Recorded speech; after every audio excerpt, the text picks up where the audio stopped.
Are y'all ready to head off the trails? I'm the Cryptid Huntress, Jessica Jones, and I'm ready to take you on a legendary journey right now. We welcome you to Off the Trails right here on Spaced Out Radio's YouTube channel. If you haven't hit subscribe yet, please do. We would really appreciate it. You can follow us on Twitter at Spaced Out Radio, at Instagram at Spaced Out Radio Show, and on TikTok at Spaced Out Radio. You can find me, the Cryptid Huntress, at thecryptidhuntress.com, and please subscribe to my YouTube channel, The Cryptid Huntress. Also, you guys please visit my shop, Warblooming Goods, where I sell Native American jewelry, and it is really awesome. I would love to have you guys check that out along with my shop on my website. All right. Shout out to Bumblefoot for that amazing intro music. We really do appreciate that. All right. I have an amazing guest tonight at SOR. I have my friend and fellow researcher, Glen Jackson, here tonight. All right. Don't forget that right after the show, After Hours has an amazing program set up for you guys tonight. So let's get to our guest. Glen Jackson is a paranormal and Bigfoot field researcher trained in remote viewing who has done extensive research across the Southeastern U.S. He's had some exceptionally strange experiences in the field, from encountering a woman in black by getting zapped potentially by a Sasquatch. He had Bigfoot encounters before he even knew what Bigfoot was. His passion for research has carried him into his professional career. Glen is a critical care paramedic, certified firefighter, and hazardous materials technician. He is also an instructor of emergency medicine. Glen is finishing his degree and working on a book in an attempt to bring his career and his cryptid research together. He has a podcast called the Sport Cat Podcast. And let me tell you, Glen is one of my favorite people. I am so excited that he is here tonight, and I am going to bring Glen up. Welcome to Space Out Radio, Glen. Hello. Hey. Glad to be here. Oh man, thank you so much for being here. This is going to be a lot of fun tonight. We have a big history together, Glen. Yes, we do. We do. I met you. It had to have been about 11 years ago, I guess, when I first started hanging out with Enigma Research Group out in the woods. Yes. Yeah. Yeah. We've done tracking courses together, and we have experienced Bigfoot activity, UFOs, aliens, portals, and of course, we have trained in remote viewing together, Glen. That's kind of a lot of stuff, right? Yeah. Yeah.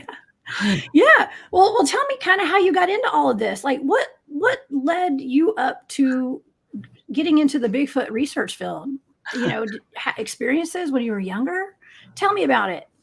Well, growing up, I was always science fiction, comic book fan, and I liked a lot of the shows, Leonard Nimoy, In Search of, and he did one, I think, In Search of Bigfoot or Sasquatch or something like that. And up where I grew up, there was a legend of the Mount Vernon Monster. And so we were all interested in that as kids, because we were told, oh, don't go in the woods or something in the woods. Of course, through that, I realized. So you had to go to the woods, right? After you heard that. Isn't that what you're supposed to do? Yeah. So that's what we did. So yeah, that's kind of how it all started. And so it's funny. I grew up in the today the kids are on the computer and everything, and I grew up out in the woods playing, and I remember crossing the streams and stuff, and I took like limbs that were twice my size, and like feeling, I can't feel the bottom. We'll be fine. Exactly. Put a little dirt on it. You got to put some dirt on it. You're going to be just fine. Go drink out of that water hose. Exactly. Well, that's what makes you tough. And let me tell you, Glen, you're tough. You're one of the toughest people I know. Okay. So yeah. And you run into danger. You don't run away from it. I mean, you have a very extensive background in paramedics and being a firefighter and emergency situations. So that actually gives me some peace of mind when I'm out in the woods with you. Okay. And we're out in the middle of nowhere. And how do you think that helps, with your Bigfoot research? I mean, how does that tie in with being out in the woods doing Bigfoot research? Well, initially, I was afraid of being out in the woods. I was always afraid of it. I was scared of things. And part of our training, and even when we were doing our training with other things, you become aware of your situation and what's around you and what's going on. And so even in chaos, you become trained to, okay, I've got to focus on the task at hand. I can think about what's going on later, take notes or whatever I need to do, and or do the job. And I think that's helped a lot. I mean, we've had some experiences where later on we just sat down and went, wow, that was great. So I remember the training academy when we had one, God, a million years ago, had our first fire. And we're sitting in the academy and they're trying to cook us, literally back in the day when they could torture you. And I remember looking at somebody going, this is pretty cool. Yeah. And, a 500-degree room. So yeah, you learn to calm down and orient yourself a little bit to learn what's going on around you. So basically that got you acclimated to camping out in 150-degree weather like we do.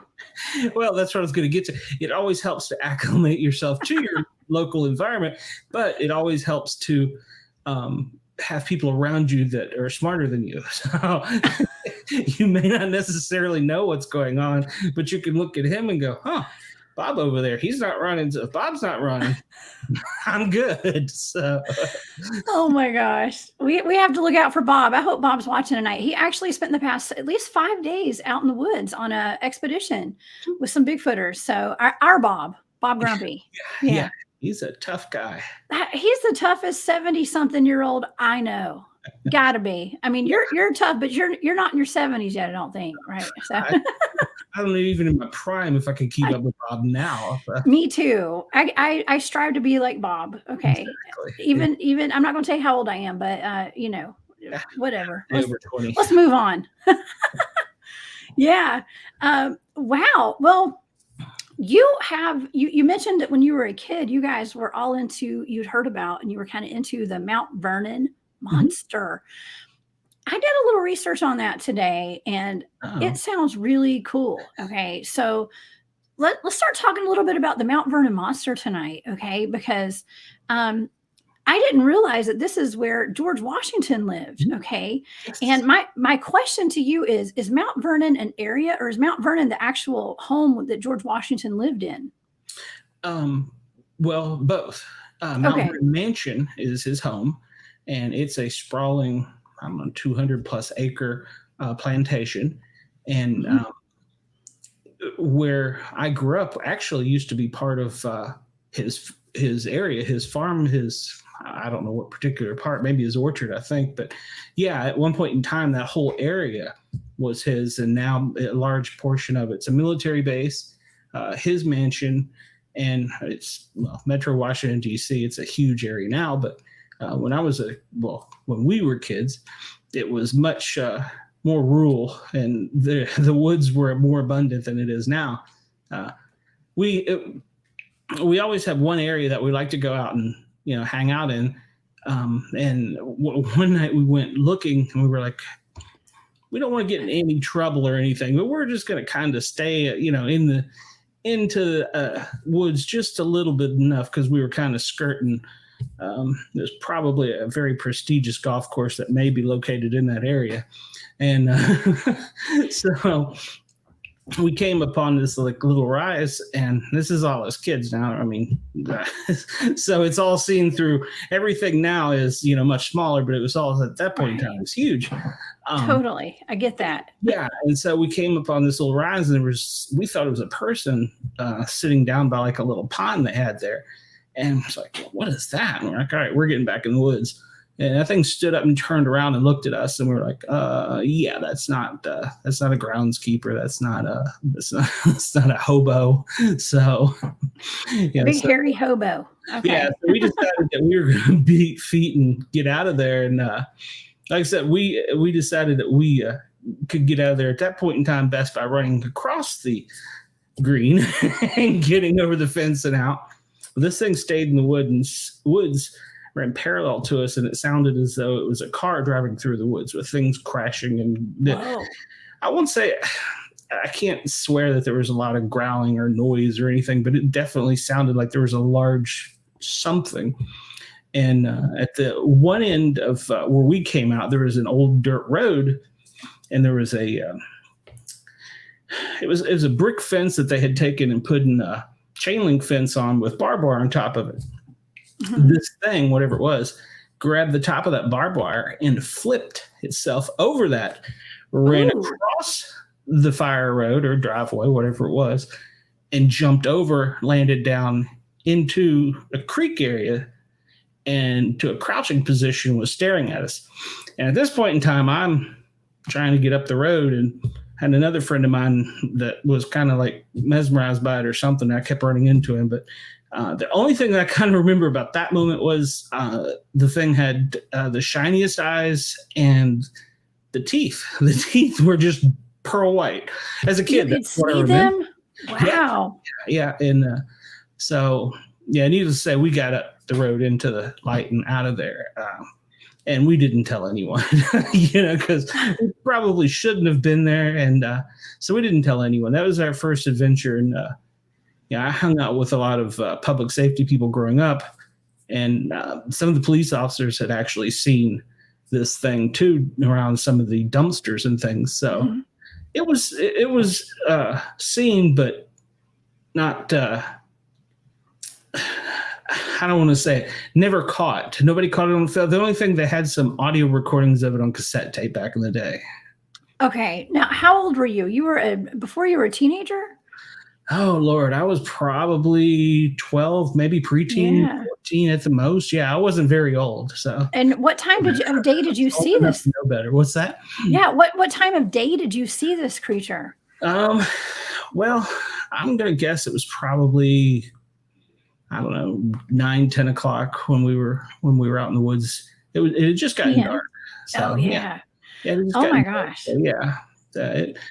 And that sounds scary, but that sounds exciting. Now, I was reading today about the Mount Vernon Monster, and it seemed as though back in the late 70s, this article that I was reading was kind of mentioning that it was an affluent neighborhood, a very kind of fancy place, where, like you said, they had a golf course there.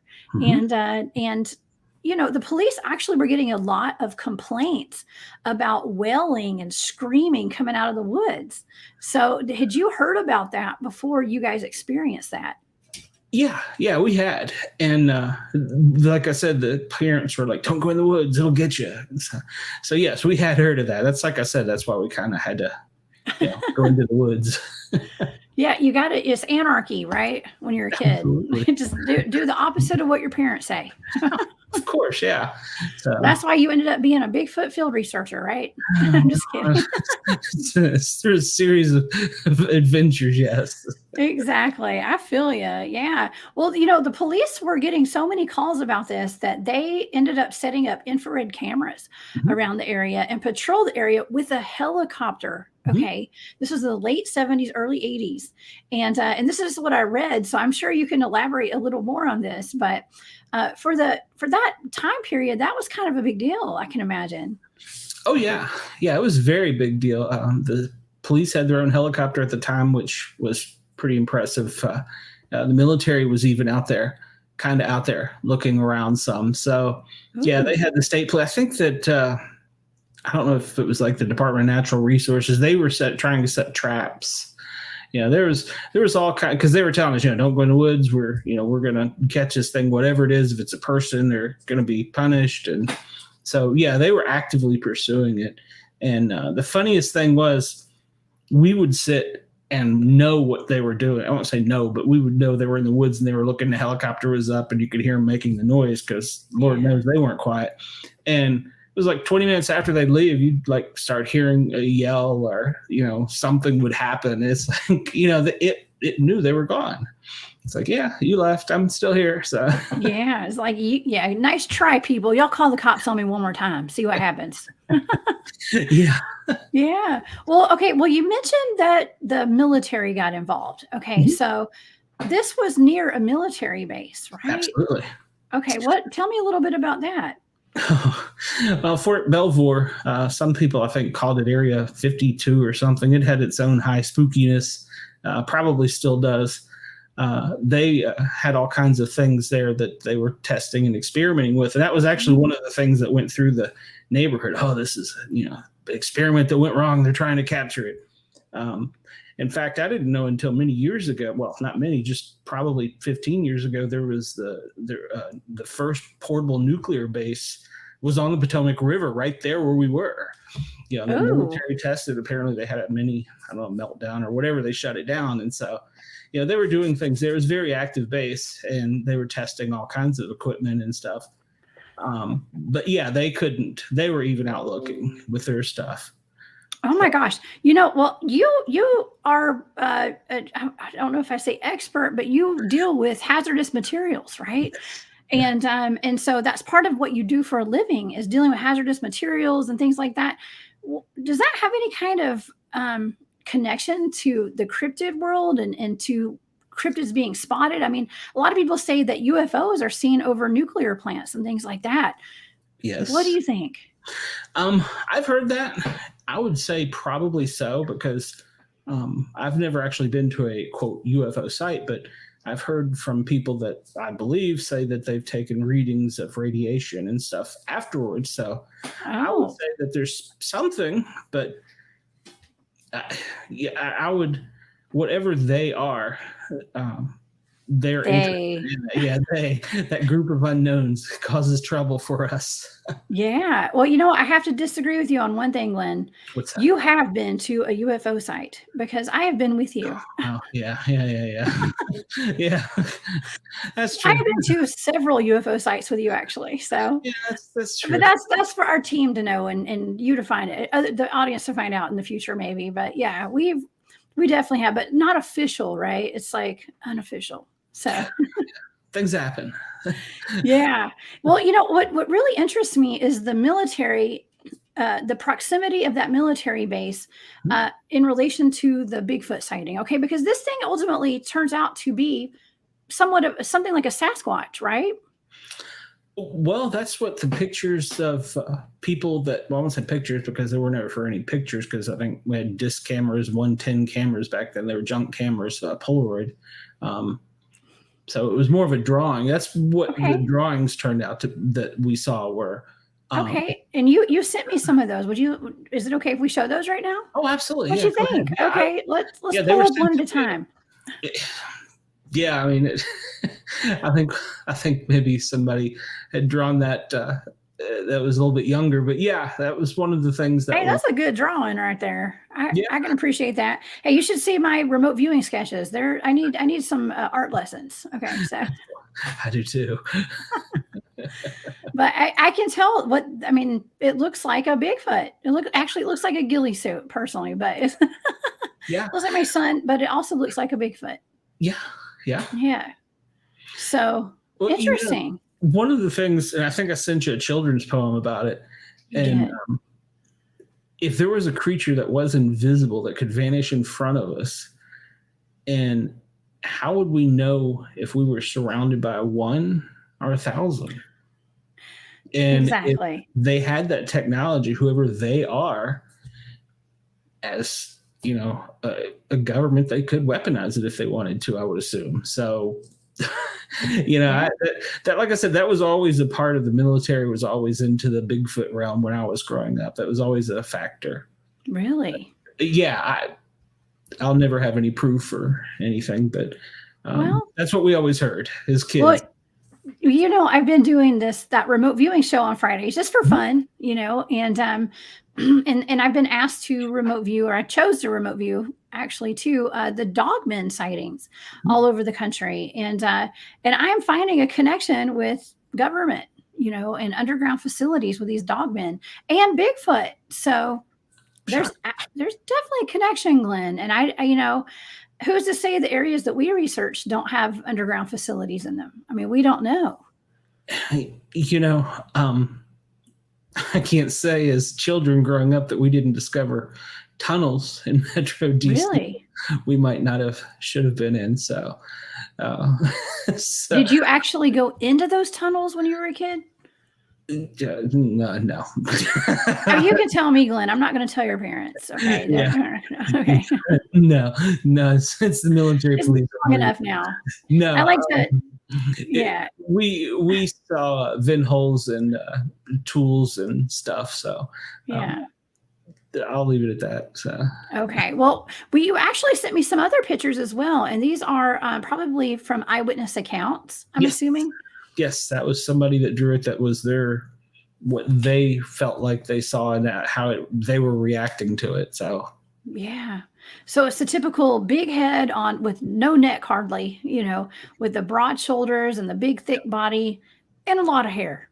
Okay. Lots of hair. And what I find interesting on some of these, especially these, if you notice the teeth, it has beautiful, straight, perfect, pearly white teeth. Except for the one with the teeth, and they all appear to have some type of muscle detail, even in the drawings they do. And I found that kind of neat because some of these people that were drawing these back in the day, they didn't have an art degree. Well, I mean, this person may have, I don't know. I can't take credit. I'm not sure who it is, but I don't recall. So that's detail there. I mean, that's a great picture. That's it looks a little. Oh, here we go. That one looks. Those are some teeth, and all you see are teeth. I love it. That would be kind of scary to run into in the middle of the night. Yeah, the Cheshire cat. That's it. Yeah, exactly.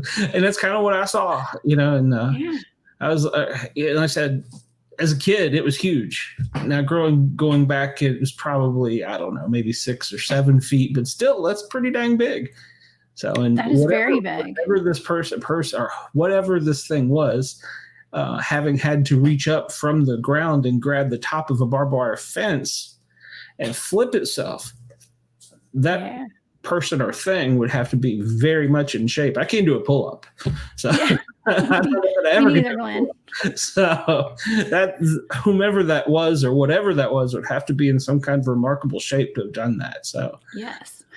And use good toothpaste, obviously, because they have beautiful teeth. I'm just saying. I don't know. I'm impressed with that. With these drawings. Now, how many people reported seeing this thing? Do you have an idea? I know in our community there was quite a few. I don't know how many in the neighborhood, and so quite a few.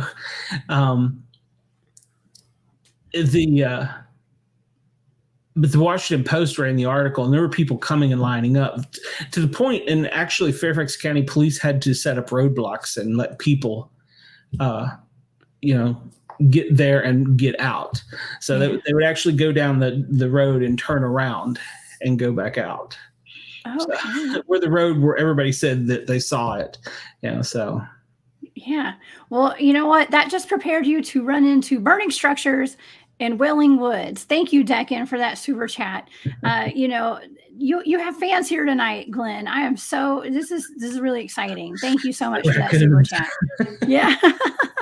But I think maybe this kind of stuff did prepare you to live your career and your future life, running in harm's way and putting yourself in harm's way and running into danger, just like you do out in the woods when we're out there doing Bigfooting. So that is interesting. Now, this is not the only experience that you had out in the woods, maybe as a kid, but as you got older, you experienced things all over the South. You put yourself in different situations where you would encounter things like men in black potentially, at our campsite one weekend. Let's talk about that. That's probably the strangest thing that has ever happened to me. I won't say in the woods, I would say in general. in life. In life. Right. We're in the middle of nowhere and this person shows up and they appear to know me. Did this person actually pretend or did portray to know you? Yes. Tell us about that. They actually knew my name, first and last. That doesn't make sense, but let's tell the audience what we're talking about here. Sure. So go ahead. I'll let you lead off here. No, you go ahead. Well, you go ahead because I actually had to go home that night because I had a young son at home. So I had been there the night before at You camp. missed it. I went home and I had orbs floating around my son that we actually videoed on a Right. I film. remember that. I remember seeing that. Yeah. Yeah. So, but while I was gone, you guys were having a portal opening up in the field. Yeah. Yeah. Let's It was talk the about it. weirdest thing. It was the first time I saw two defined orbs because I thought it was headlamps coming out of the woods. I thought it was two of the guys coming out of the woods. And later, looking back, I realized that because one was green and one was white, and it would have been about head level. And looking back, thinking about it, well, if it was a person walking, it would have kind of had an up and down swing side to side. Now, these things were perfectly paired together and went straight and then turned. This is after the portal incident, but or maybe just prior to. It was right around the portal incident, but as anything, right as this stuff started going down that night, and a lot of nights, I'm into communications, and so I like to hang out by the radio and talk. At base camp, right? base So camp, you were holding base camp that night. Yes. Yeah. It's funny. I've gotten to where I kind of like to hold down base camp because that's where the craziness happens. It seems like. Bingo. Yeah. And- Listen, and that's something that we can always tell our audiences, if our team goes off and hikes out into the place we call the Meadow, and we hike out into different locations, but base camp, I promise everybody, base camp gets more or just as much activity as we do when we're out there hiking at night. So just Glenn's going to tell y'all right now. Yeah. So as things were getting crazy on the radio, and there was a raccoon hunter that appeared, there was a truck that appeared, and I'm telling them there's no vehicle moving, there's no one that's went into the woods, there's none of that's real. And one of them had a radio completely die and come back to base camp, left and went back to base camp, and we're not really sure, but somehow they got from point A to point B rather quickly, or they lost track of time. But that was a little fuzzy around that time. But when the portal opened and things started happening, everybody was talking on the radio. And so a lot of activity was on the radio going on, and they were trying to talk back and forth, which was kind of weird because normally with communications, if you're relatively close together on a VHF radio, you can talk directly. Mm-hmm. But I was sometimes having to relay. This car pulls up, and there's a person in it, a female, and she's like yelling out the window, "You're here for the Bigfoot." Like, no, I don't know anything about it. I'm like, no, I don't know what you're talking about. Now, to set this for people, we're probably, 14, 20 miles-ish off of the main road, I would say. Would you guess that's about right? Yes. Well, it takes me about 25 to 30 minutes to drive in from the highway.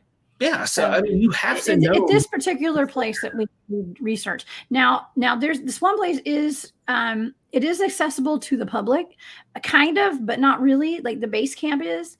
And so and sometimes our team will put out signs that say just the acronym of what we are. Okay. Yeah. But it doesn't say like Bigfoot Research Team, it's nothing like that. There's just acronyms and stuff so that our team will know where we are. Okay. Well, and we've done it too in case we have people visiting from other groups or people that want to join our group too. So there is that. But that night, none of that was up. There was no signs because I later went back and I asked, and I was like, "What was were there signs?" Nothing. Person got out, knew my name, first and last. And that doesn't make any sense out in the middle of nowhere. Now I'll leave part of that at that. I think it might be in the book, but let's just say there was a connection there, and I was kind of taken back, and I was kind of like, okay, I don't know who you are. Now, the strangest part was this person was dressed as if they had just left a high-rise office building. I mean, literally a business suit. I think business attire.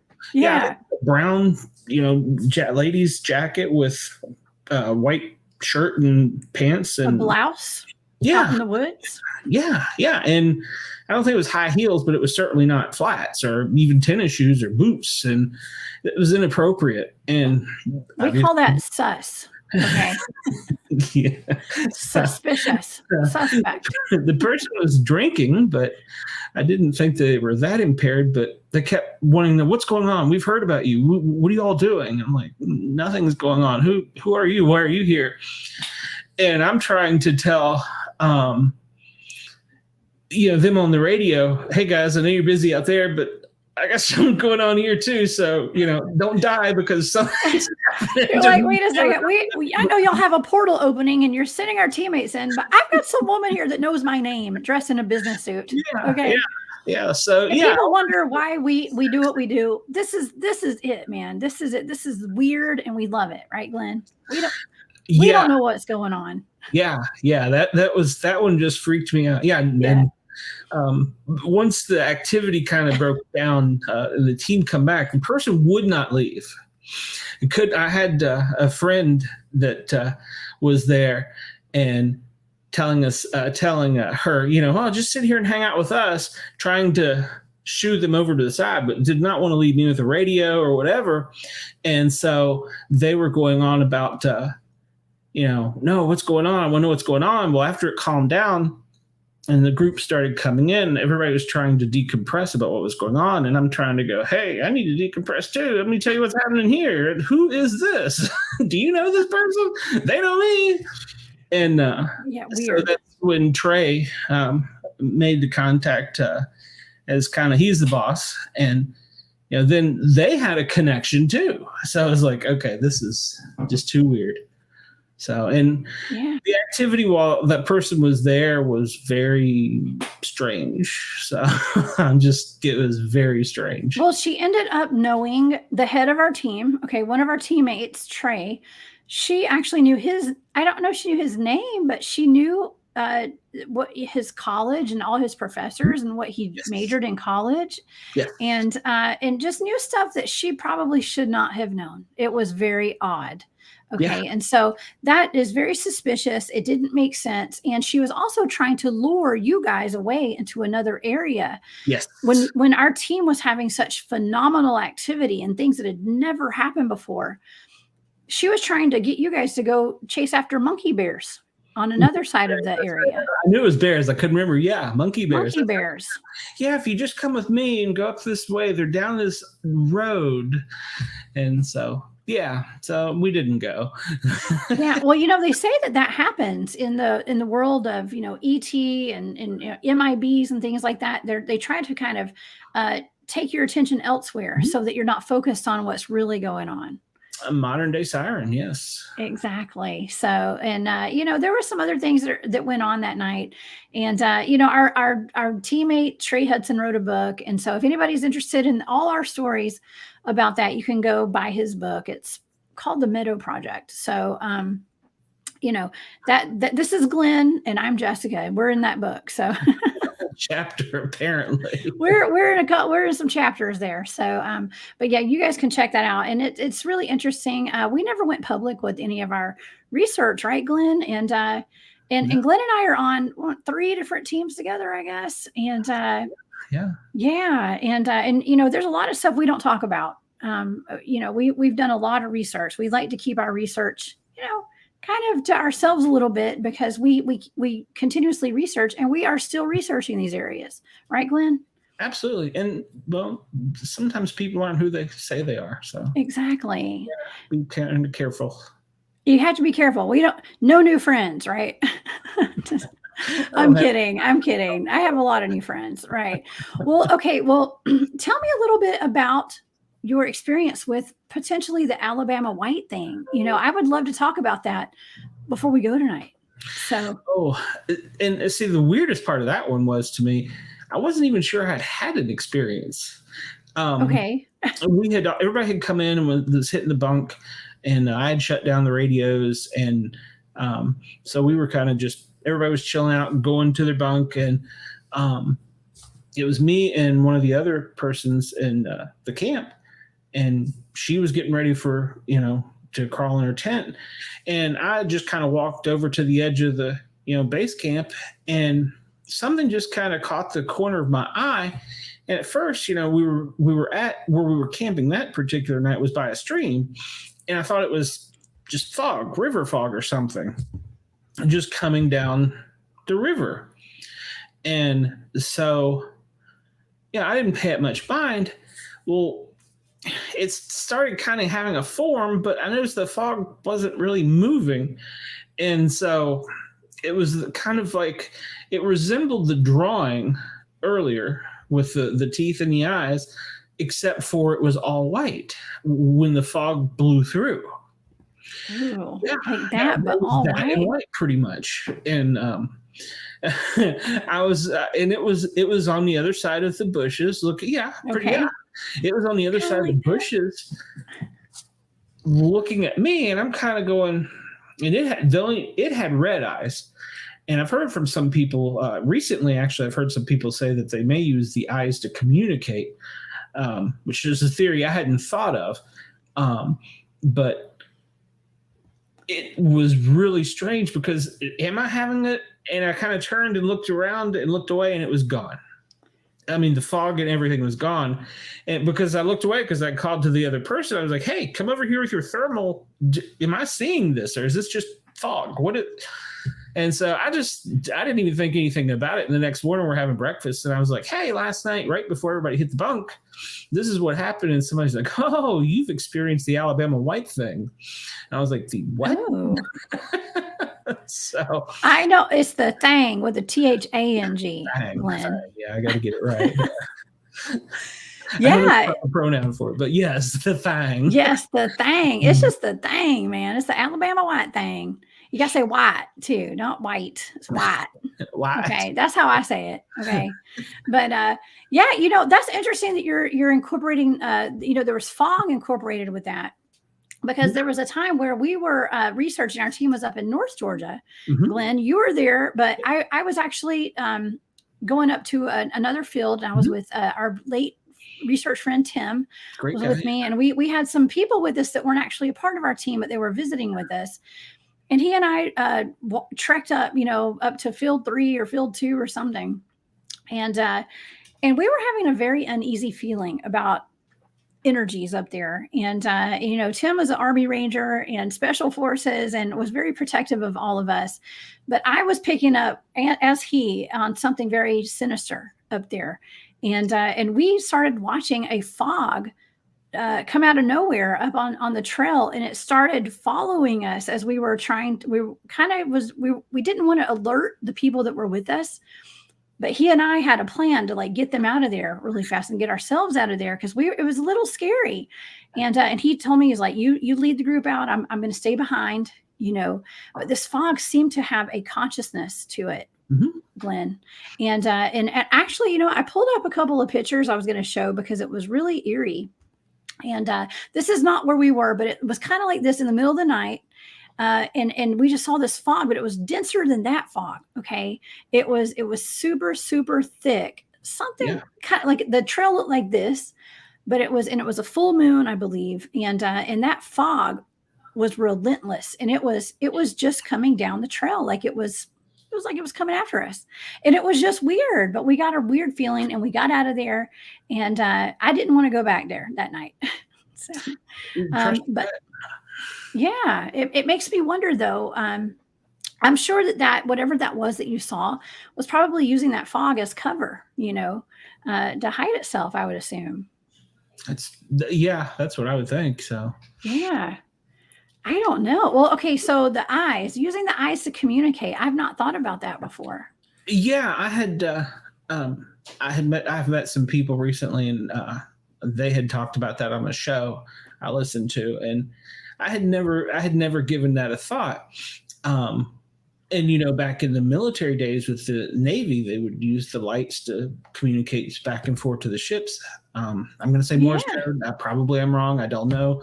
But they used communication with, being able to see light. You don't see light. Light, you don't see light. So maybe it's possible. We don't know. They got some Morse code going on out there. Morse code. I said Morris, but you know what I mean. Well, I'm learning the creatures are smarter than we think they are. Oh, yeah. I mean, even I'm learning, these raccoons, I'm learning that they're even smarter than we think they are. I've heard about your raccoons, Glenn. I've been watching you on social media. You got snakes and raccoons, and we have a friend tonight who sent in a super chat talking about your snakes and raccoons. So you are the animal whisperer. Yeah. Well, one of the guys that was helping with the raccoon problem was telling me that if one raccoon in a community knew something, every raccoon in a community knew something. And I found it particularly interesting. He said, because if one gets trapped, the immediate ones in the area are going to know not to get trapped. And I was like, so we're talking about a little thing the size of a dog can communicate with others and has that kind of, my uncle was a veterinarian. So I always grew up around animals thinking that they were very intelligent, but that puts a whole new. They're smart. They're like what they call them, trash pandas, right? Yeah, they're trash pandas. Super awesome. Hey, we have Kristen in the chat tonight, Glenn. Kristen is one of our teammates. Love you, Kristen. You're awesome.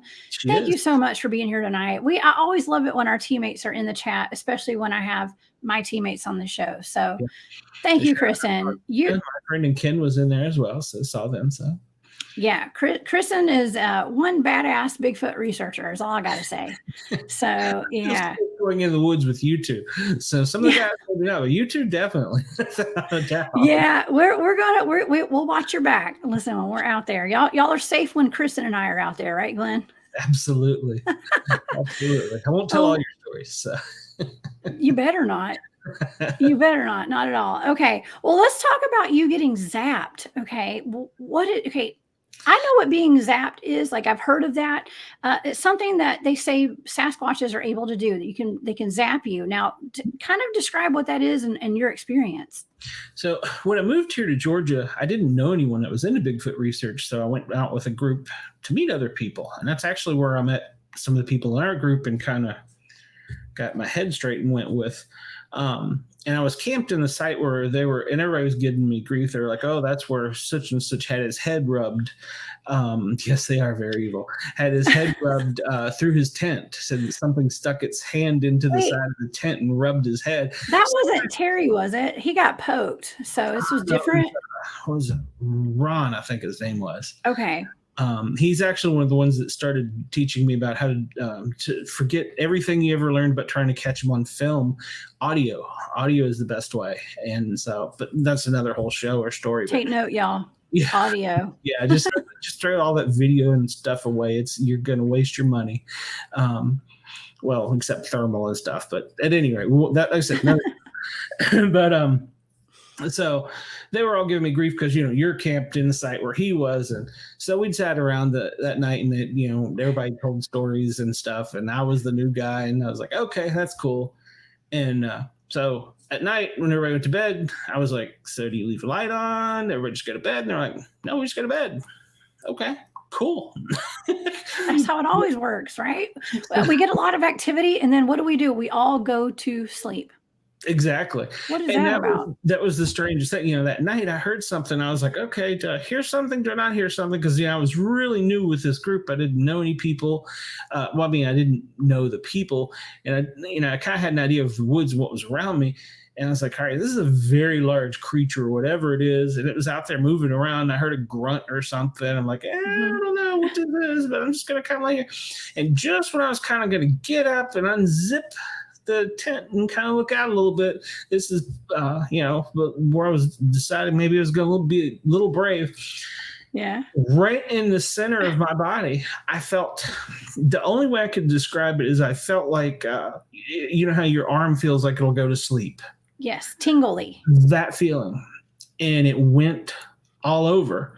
And I remember thinking, man, there's nothing out there. That's all good. I'm just going to curl up and go to sleep. And I literally grabbed my pillow and went to sleep. I don't even sleep that way. So I no idea what that was. The next morning, we went out and checked around the tent, and there was definitely some trails where something had been out there walking around. But whatever it was, I don't know. You're not sure? Yeah, I don't know. I never saw it, I never saw anything besides what I heard. And I'm going to call it because everybody was like, "Oh, you've been zapped," and I was like, okay, well, I've been zapped. Welcome to the club. Yeah. Well, it's kind of like a badge of honor getting zapped because you're like, oh, I got, we actually have at least one other teammate who has been zapped before. And it's like being electrocuted. It's almost like a flash of lightning comes down and hits you when there's a Bigfoot in your environment. Yeah. Well, and well, when I went out with another one of our teammates, this was back when I was still new and learning things here in Georgia. You've had him on your show. Literally, we're the second team following back. I don't know this trail. I'd never been to this part of the woods. And he's like, I'm going to take a nap. And I'm like, what do you mean you're going to take a nap? He's like, no, he's just go ahead and follow the trail. You'll be okay. I'm just going to curl up and take a nap right here. And I'm like, no, you're not. And, then the paramedic is like, are you diabetic? You feel okay? So that's common, Glenn. I'm hearing that all the time now. Like my friend Matt Williamson was on my show last weekend. When things are hitting the fan, okay. One night he was out doing some research with Connor Flynn. It was also, he's in the chat tonight, Bigfoot and on, hey Connor. Okay, and cool. And he said that when things were getting really crazy when they were out camping one night, he went to sleep. And Glenn, that's what we do when we're out researching too. It's almost like there's a force bigger than us that encourages us to go to sleep when things are getting crazy. Yeah. Yeah, it is. It's the craziest thing. You'd think we would know, but it's like we check out. No. Maybe it's just like our subconscious mind is just not wanting to deal with all the craziness. Yeah. And like I said, sometimes now what I've discovered it's just best to leave audio going and just whatever happens. So yeah. And try and capture it because if you're lucky, of course, a lot of times your batteries get zapped and well, they're dead. Wait, now didn't your phone explode one night or your phone fried, right? My phone went back to the reset date. Oh man, I don't remember what it was, but it was the date that computers were first invented. And would not. It was a T-Mobile phone, and it would. Wait, not. What was that? I mean, it was like 1980s or 19 what? Yeah, it was way back. I was there that weekend. We were all there. I'm pretty sure. And your phone went back. It wouldn't do nothing. I went to T-Mobile. 30 years. They tried to replace the card. They were like that. Finally, T-Mobile. Somebody asked to have the phone back. They wanted to see. And that's I later learned that the date that the phone was coming up with was the original. And they're like, "This is impossible. That date's not even in the phone." First microchip was this phone could not know that whatever that date was that this was that. And so I don't know what T-Mobile did with it. Maybe the government got it or something. But yeah, it was crazy. And that was also the day I had my Jeep had the GPS or the compass. And Bob was with me because he was giving me grief about going too fast. And I was having Bob fun. Grumpy Wilson, everybody. You hear about him every day. Yeah, he's like, you're going too fast. I'm like, well, hang on, Bob, we're going in. And so we had stopped, and the compass, the Jeep just kept spinning. And we were sitting still. It's like, okay. So yeah, it was that same area. Everything weird had happened right in that one particular area.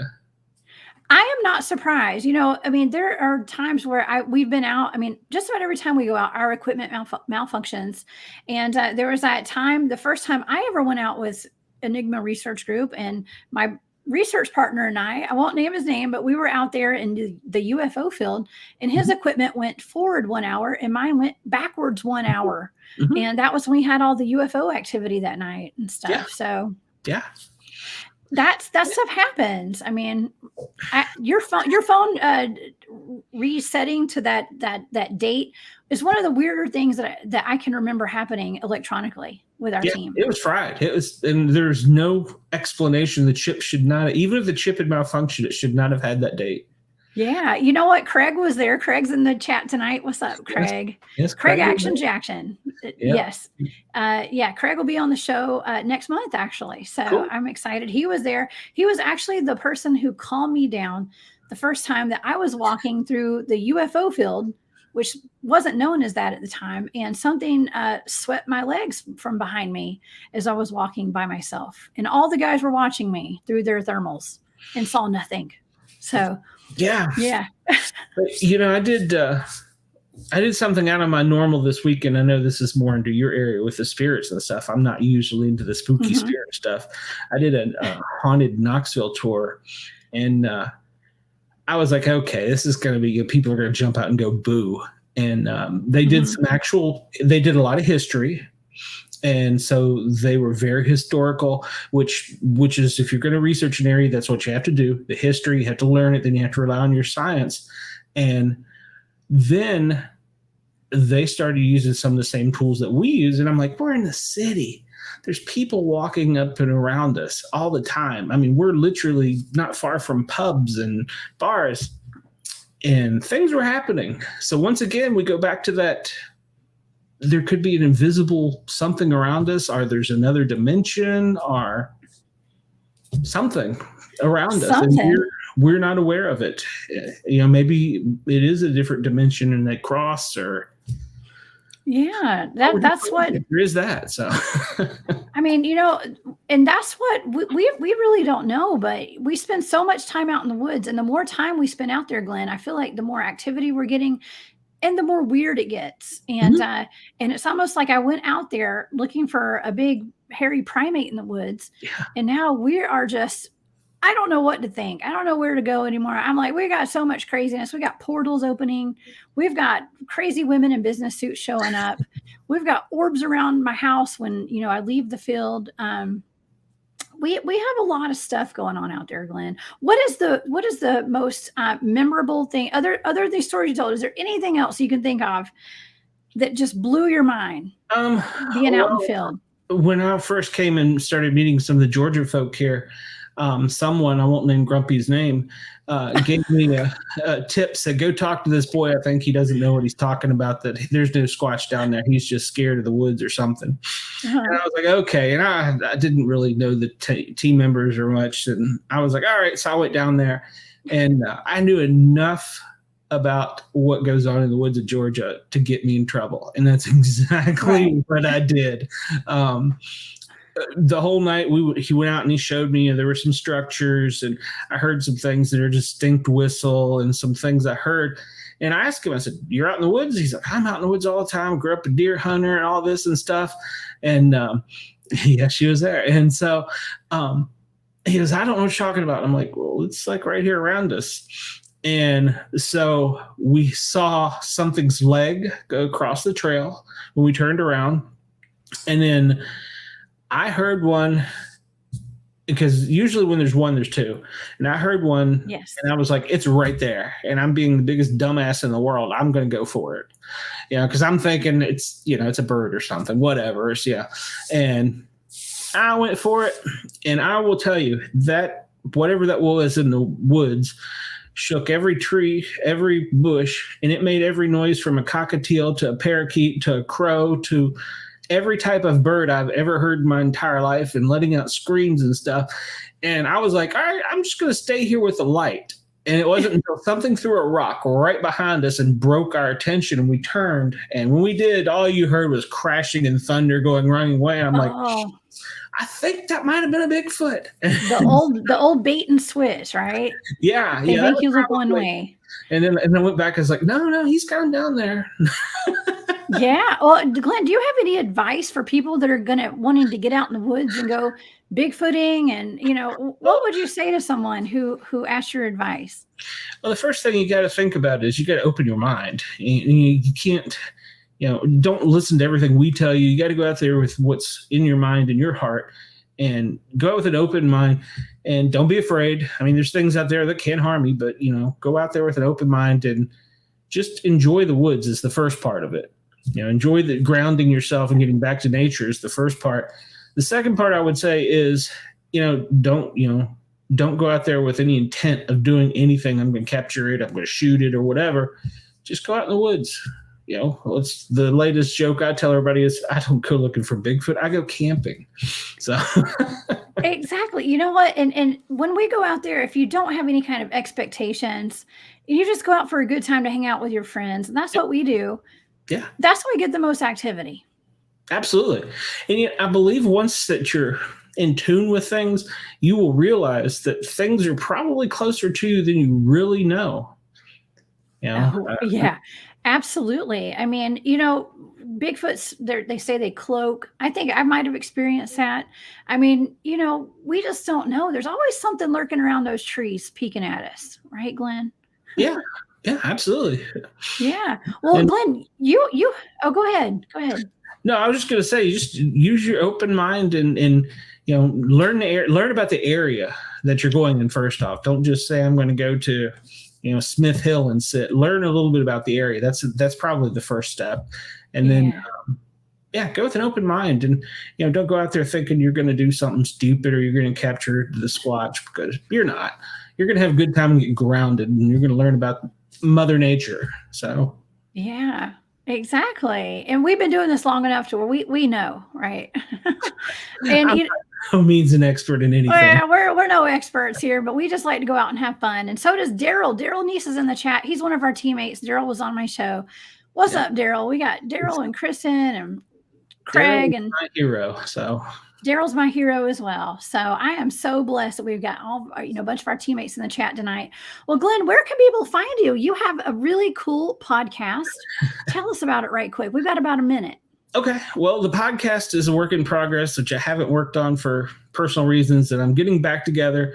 You can find me at SportCat on Twitter is probably the easiest way. You can at me there, or find me anywhere pretty much at SportCat, and find me.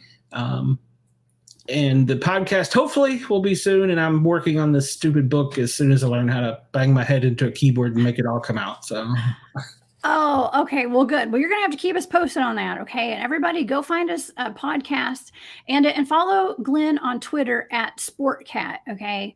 Mm-hmm. And Glenn, thank you so much for being here tonight. I've had so much fun talking to you. Mm-hmm. I feel like we've got a million other things to talk about. So hopefully you will come back and be my guest once again. Okay. Awesome. Well, Glenn, have a wonderful weekend, and we'll see you again soon. Okay. Y'all go check out Glenn. See you in the woods. All right. Bye, Glenn. I'll see you out in the woods. All right. All right, y'all. That was awesome. I have so much fun with Glenn. Don't forget that right after this show, you can join the live crew on After Hours. They're going to take you on an awesome journey for the next 3 hours. Next Saturday on Off the Trails, my guest is writer, director, researcher, and filmmaker Frank Jacob, and we'll be talking about time travel and the looking glass. I can't wait to see y'all there. But for now, I am the Cryptid Huntress, Jessica Jones, and I am about to head off the trails for the night. I will see you guys next weekend, and I hope you guys have a great night. Bye.